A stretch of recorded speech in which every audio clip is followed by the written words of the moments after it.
All right, we got a good one.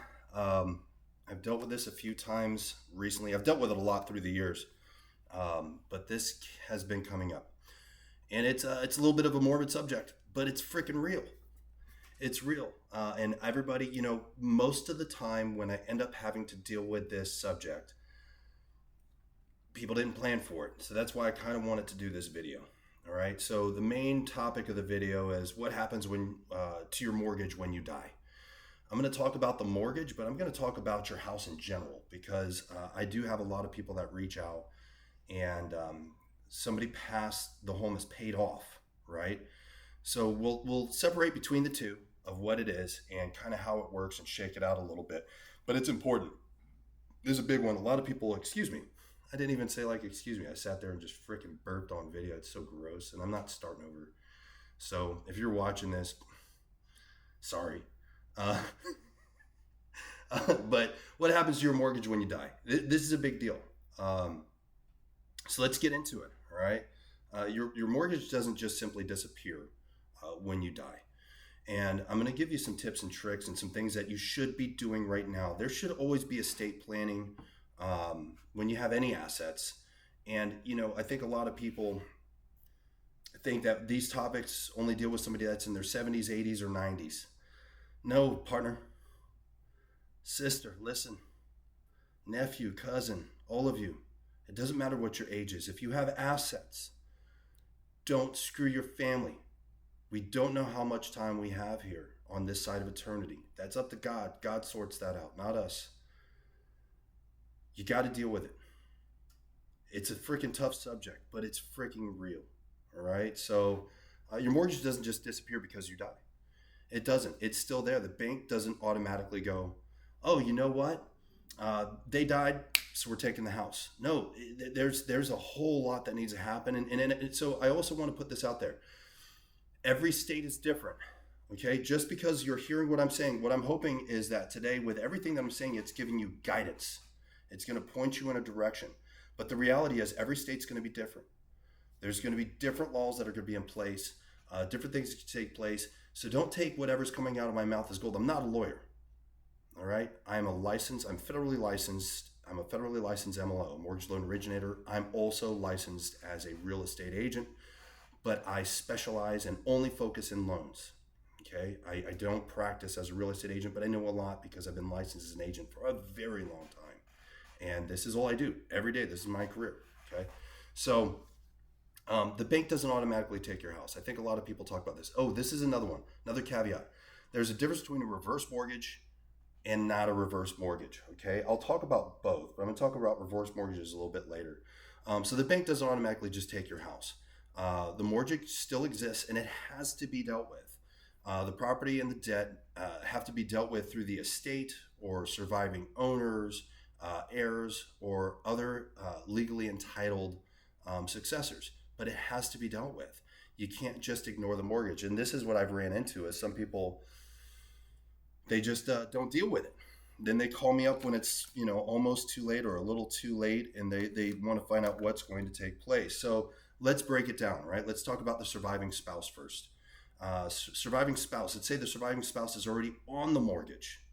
Okay, if the surviving spouse is already on the mortgage, they can continue to be responsible for the mortgage. They can continue to make payments normally, and the death of the other borrower doesn't automatically require the house to be sold. Now, the surviving spouse can sell. Okay, the surviving spouse can keep making payments. There's a lot of things the surviving spouse can do, but ideally, so there's two ways of looking at this on the surviving spouse. You got to understand that the mortgage, the title, and the deed are two different things. Title and deed are different. I deal with this.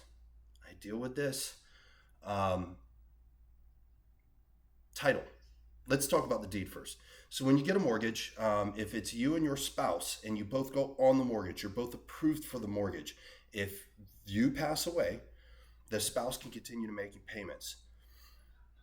Now, when you talk about states, so I'll use California as an example. In the state of California, the actual title, okay, it is a joint tenancy state. Therefore, if the spouse passes away, even if they aren't on title, they automatically have ownership of the house. Now, there's going to be paperwork and some things that they're going to have to do, death certificate, etc.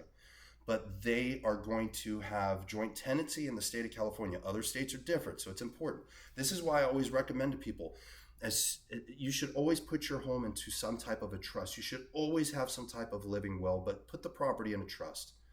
Okay, get with a trust attorney and find out ways to protect your spouse or your siblings or your children if and when you pass. It's going to freaking happen. That's why it's a morbid conversation, but it's real. It's got to be had. So title and deed. If your spouse or somebody is on title, they have title, but it doesn't mean they have the deed. The mortgage is completely separate. The mortgage note, okay, is a responsibility to a debt. Somebody has to deal with it. Just because you're on title doesn't mean.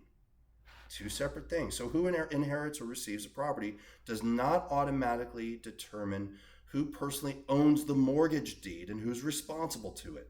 That's freaking huge. It's huge. Okay, so let's get back to the surviving spouse. Surviving spouse borrows remaining is going to remain responsible to the debt. Okay, if they're on the mortgage, so payments can continue as normal.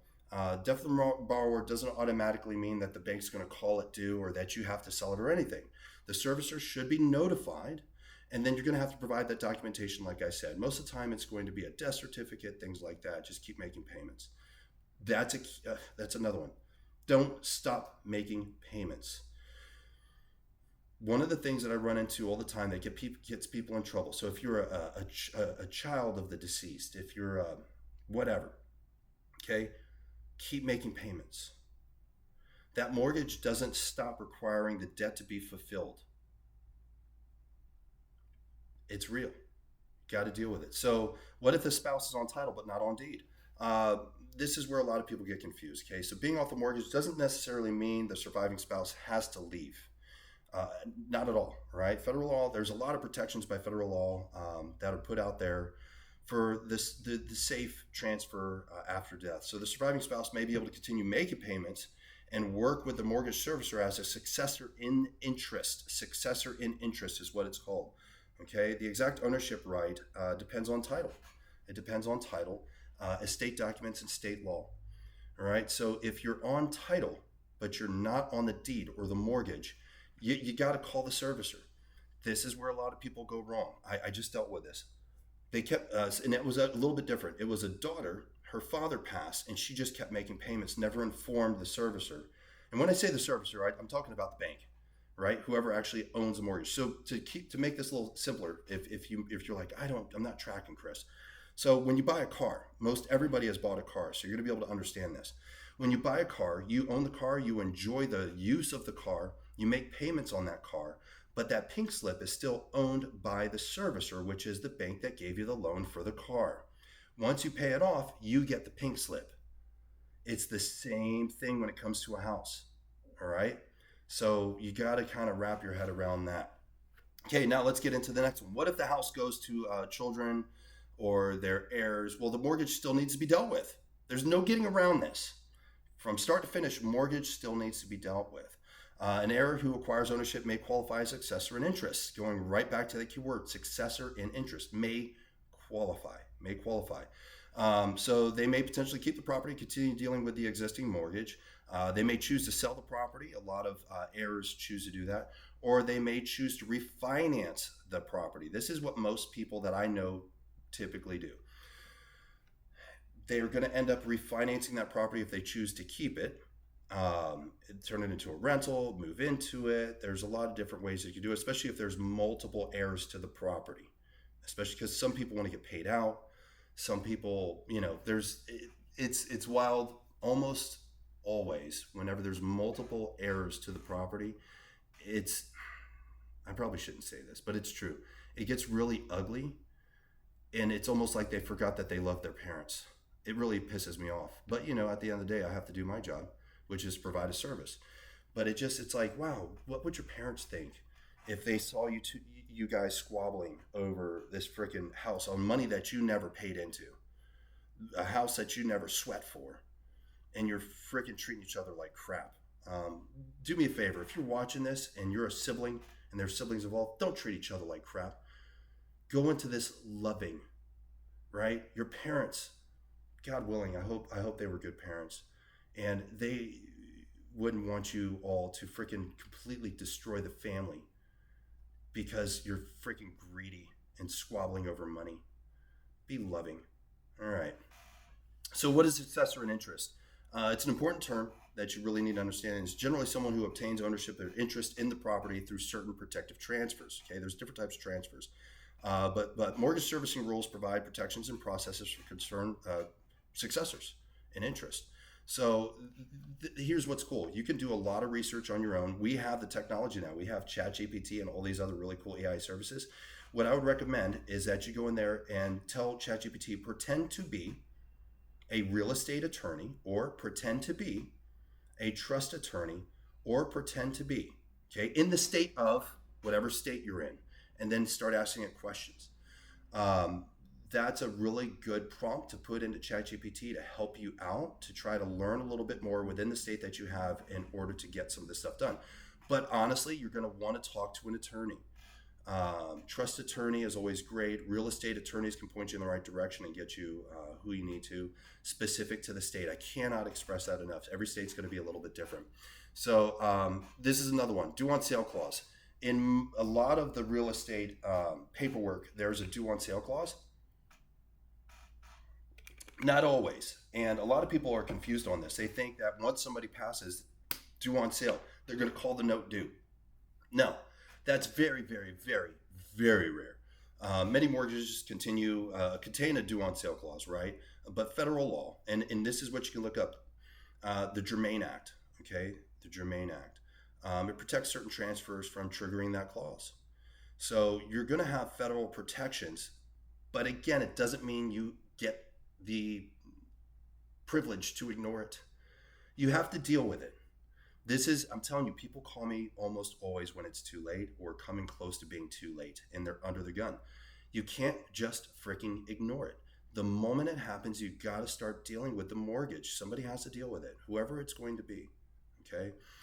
Transfers involving a surviving spouse can also receive protections and qualifications. Right. Absolutely.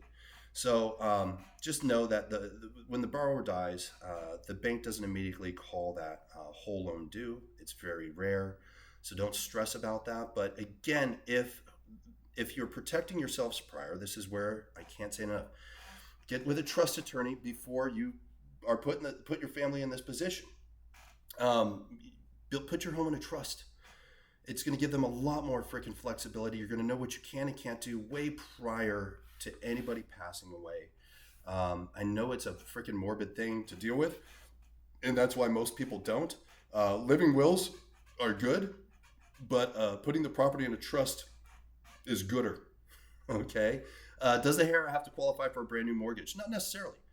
Not necessarily. I've already said it a couple times. You know, a lot of the time they can continue to just make payments on the home, but not always. Sometimes the bank is going to sit there and go, okay, great. We have a mortgage that we made a deal with somebody else. That person is no longer here. We want to make sure that you qualify debt to income to have the ability to repay the debt. And if you watch some of my videos, that's really the key word, the ability to, or keywords, ability to repay the debt. You need to show the ability to repay the debt, right? But until you can sort that out, continue paying on the existing mortgage. Don't stop doing that. What if nobody makes the payment? This is a big one. This is a huge one. And there's a lot of myths out there. There's a lot of confusion. And I just want to clear it up. If you just don't make payments on the debt, okay? And we're going to talk about if there's equity in the home. If you don't make payments on the debt, this is when the house can be lost, okay? The bank has to protect the asset and protect itself. I say this all the time. When you're looking at getting a mortgage, there's only two things the bank cares about: protecting the asset and making a profit. They do not want to lose, okay? So if nobody's making payments, that's when, yeah, we're going to have to deal with it. So death doesn't eliminate the mortgage. I've said that over and over, and payments still need to be made. So if payments stop, the loan becomes delinquent, and that eventually is going to put the home into a default. This is when people usually call me, and they're like, what can we do? Well, when it's in default, you have to cure the loan, meaning you have to pay it in full almost always, unless you can call the bank and start having conversations and figure out if they will give you I don't know, a parlay, right? To try to come up with something else. But really, it's just, the bank wants their money. You can't just ignore it. So if nobody makes the payments, it's going to be delinquent. However, this is where we get into if there is equity, if there is not equity. So let's say you owe $300,000 on the mortgage and the home is worth $600,000. Okay, that equity doesn't disappear. Two options. Option A, you can sell the house and get the equity. Option B, you can let it go into default. You can let the bank deal with it. And then whatever's left over, the bank doesn't just keep that money. The bank doesn't just go, this is all ours, screw them. No, you have an equitable right in the property. Therefore, as long as you've done the work up front and ensure that there is an heir or an estate that the bank can give that money to, then you're going to get that. Now, if you want my opinion, you should always go out of your way to sell the property yourself. Why? Money. If there's $300,000 of gross equity, gross equity, right, in the property, think about it like this. If you default and the bank, they're going to keep throwing on extra cash. Well, you defaulted, there's going to be penalties, there's going to be fees, they got to sell it. They're going to make sure that all that money is put onto the estate. The bank isn't going to eat that money. The estate is going to eat that money. So when you do get the check and they had to find you or chase you down to get you you're going to get very little of the total. All right? They're not going to eat it. Why should they? Why should they? And it's always funny. People are like, well, because your bank's greedy. Are they? You weren't handling your responsibility. The individual that passed away, they didn't handle their responsibility before they passed. I know that's mean to say it that way, but it's real. There are things that could be done in order to protect your family or protect your surviving spouse or protect whoever is going to take over that estate. Do it before you pass away. It's not freaking difficult. It's not rocket science. It'll take you maybe 30 minutes plus a conversation and a little bit of cash, not much at that. And then your people are protected, all right? When somebody passes, your people, deal with it. I'm sorry. It's awful. Yes, you're mourning. But it has to be dealt with. You're still here. You're still on this side of eternity, and it's part of life. And life is difficult. It's challenging. And you're going to have to deal with it. I'm sorry. So if you're watching this video and you're going through it, I'm sorry. But you have to deal with it. All right? Do what's right. So long story short, there's equity there. You have a choice. You can let it die and then they give you some money back, or you could deal with it and get it sold and make some equity, or try to refinance that loan or take over payments in some way. Okay. What if the house is worth less than the mortgage? This is a big one. This is it's much more complicated. Okay. So don't assume the heirs automatically become personally responsible for the debt. Right. So the deceased borrower, if they're deficient, it's merely because, for whatever reason, is the estate liable? What's the loan type? What's the state law? And whether someone else signed for the debt. This is where it gets challenging. This is my recommendation for this one. If they were deficient and there was no equity in the home, you need to call an estate attorney right away in your state. Every state's going to be a little bit different. You can't just stick your head in the sand and ignore it, because if for some reason or another you are in the estate or you're somehow liable to that property, it could hurt you. It could really, really, really hurt you. So you got to get a hold of an estate attorney right away. I'm not even going to give recommendations on that one because every state's going to be a little bit different. So now let's talk about the reverse mortgage. Reverse mortgages are completely different. With a reverse mortgage, so let's just break it down. I'm an older person. I purchased a home on a reverse mortgage, or I had a home that was paid off and I created a reverse mortgage on my property so I didn't have to make payments. I could live in it, or I got some money out of the property so I could continue to live well. And I'm a big fan of reverse mortgages when they're done properly. And I've done a lot of videos on reverse mortgages, but that's a different time. So if it's a reverse mortgage, it's a little bit different. If the heirs to the estate, they either need to sell the property, they need to adjust the property into a different type of a loan where they take ownership of the property, or create a new reverse mortgage. You understand that reverse mortgage was created by an individual. You have the equities that are still involved, and this is where a lot of people think, well, reverse mortgage, the bank just takes it. That's garbage. It's not how it works. All the equity that was in there, it's still there. That home can be more or less purchased by the estate. Okay, so you refinance it, you put it into a different type of a loan, you ensure that you have the ability to pay the debt to income, all that stuff, right? Or you can turn around and sell it.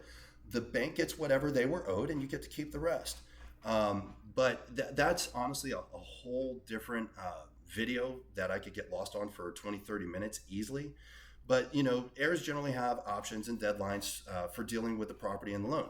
When it comes to reverse mortgages, you got to make sure that you deal with it. Okay, you can't just, so unlike other loans, reverse mortgage, you can't just keep making payments. You got to deal with it like right away. Okay, why estate planning matters. I told you, wills, trusts, proper title, investing, beneficiary, estate planning, life insurance. You got to make sure that you do all this stuff before you pass, because we don't know when it's coming. Okay, here's the big one. When you do it, tell your freaking family. It stresses me out. I end up having to tell people, hey, go through all their stuff. I'm looking at the title. Something is out there. They have it. They just got to find it. So if you did all this stuff because you're trying to protect your family, how about you freaking inform them? So if and when you pass, they know where to find your paperwork. They know who to call. They know they have a trail. And then they can find people like myself or other attorneys or whatever it is and actually provide that stuff to them so they're protected after you pass. Help them out. Okay, they need to know, who services a mortgage, where are the payments made, how are the payments made, approximately what's the mortgage balance, where are all of your important documents located. Okay, a little planning is going to prevent a huge amount of stress. They're already going to be dealing with your death. Don't make them deal with your debt. I hope you heard me on that one, because if you're watching this, I'm assuming you're either dealing with it, you're going through it because of a death, or you're concerned about your future, right? And how to help your family. I just told you. Get it up, take care of it, handle it. Make sure you communicate and tell whoever it's going to be that's going to be your heirs. Everybody needs to be well aware of where all your paperwork is and how it's done. Write it all up for them, put it in a safe, whatever you got to do. Okay. So with that said, this is basically everything I have to put on this subject. The bank doesn't automatically take your house when you die. That's really important. The mortgage still has to be handled. But spouses and their heirs, they do have protections and options. So the best thing you can do for your family is just make sure that they know what you own, how you owe on what you own, and who they need to call when the time comes. And that's it. That's all I got.